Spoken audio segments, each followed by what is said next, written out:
قرآن کریم کے 7ویں پارے کی سورہ اعراف میں اللہ پاک اور سنا دے ان کو حال اس شخص کا جس کو ہم فرماتا ہے نے دی تھی اپنی آیتیں، پھر وہ ان کو چھوڑ نکلا، پھر اس کے پیچھے لگا شیطان تو وہ ہو گیا گمراہوں میں، اور ہم چاہتے تو بلند کرتے اس کا رتبہ ان آیتوں کی بدولت، لیکن وہ تو ہو رہا زمین کا اور پیچھے ہو لیا اپنی خواہش کے، تو اس کا حال ایسا ہے جیسے کتا، اس پر تو بوجھ لاد دے تو ہانپے اور چھوڑ دے تو ہانپے۔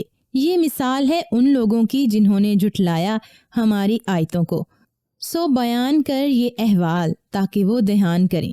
اس آیت میں اللہ پاک نے نبی آخر الزماں محمد صلی اللہ علیہ وسلم کو حکم دیا کہ آپ یہود کو اس شخص کا قصہ سنائیں جسے ہم نے اپنی نشانیاں دیں، لیکن پھر وہ بھی شیطان کے پیچھے لگ کر گمراہ ہو گیا۔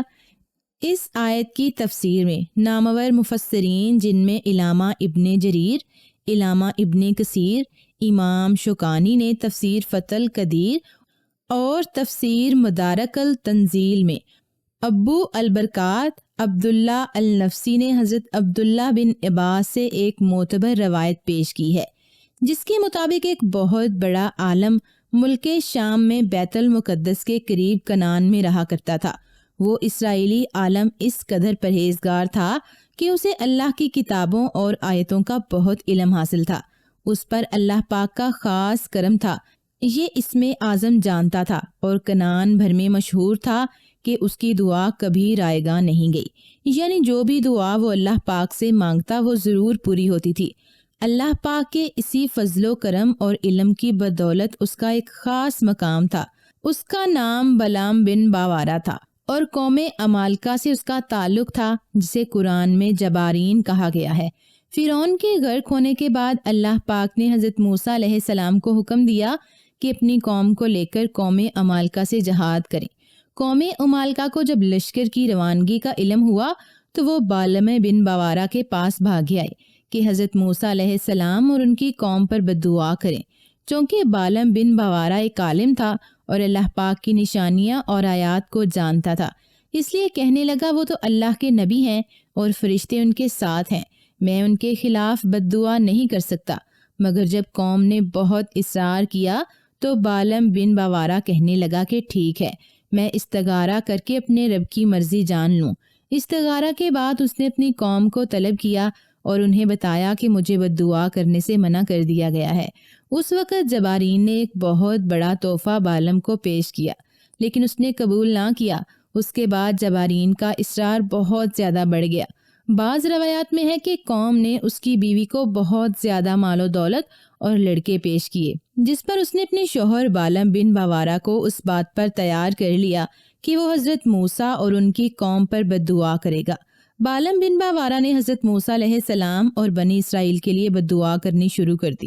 اس وقت قدرت الہی کا عجیب کرشمہ ظاہر ہوا۔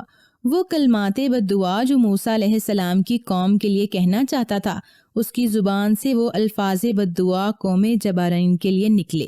جبارین چلا اٹھے کہ تم تو ہمارے لیے بددعا کر رہے ہو۔ بالم نے جواب دیا، یہ میرے اختیار میں نہیں، میری زبان اس کے خلاف پر قادر نہیں۔ نتیجہ یہ ہوا کہ اس قوم پر تباہی آئی اور بالم کو یہ سزا ملی کہ اس کی زبان لٹک کر سینے پر آ گئی۔ اب اس نے جبارین سے کہا، میری تو دنیا آخرت تباہ ہو گئی، اب میری دعا کی قبولیت سلب کر لی گئی، لیکن میں تمہیں ایک تدبیر بتاتا ہوں جس کے ذریعے تم موسیٰ اور اس کی قوم پر غالب آ سکتے ہو۔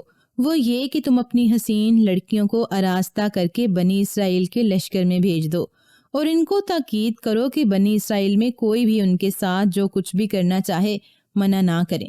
بالم بن باورا کی یہ شیطانی چال ان کی سمجھ میں آ گئی اور اس پر عمل کیا گیا۔ چنانچہ انہوں نے اپنی سب سے جوان اور خوبصورت لڑکیاں مال بیچنے کی غرض سے بنی اسرائیل کے فوجی کیمپ میں بھیج دیں۔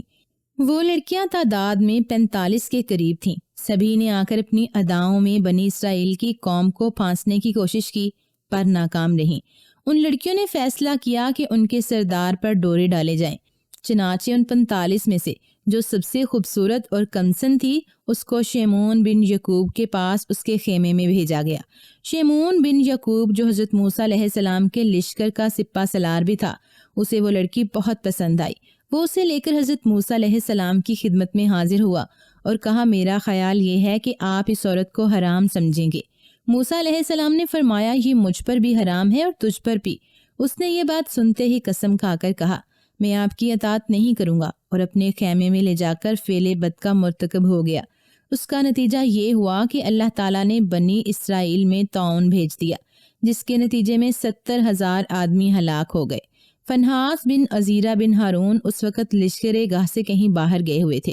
جب آئے تو تمام حقیقت سنی تو بے تاب ہو کر غصے کے ساتھ اس بد کردار کے خیمے میں پہنچے اور اپنے نیزے سے ان دونوں کو پرو لیا اور اپنے ہاتھ میں نیزہ لیے ہوئے انہیں اوپر اٹھائے ہوئے باہر نکلے۔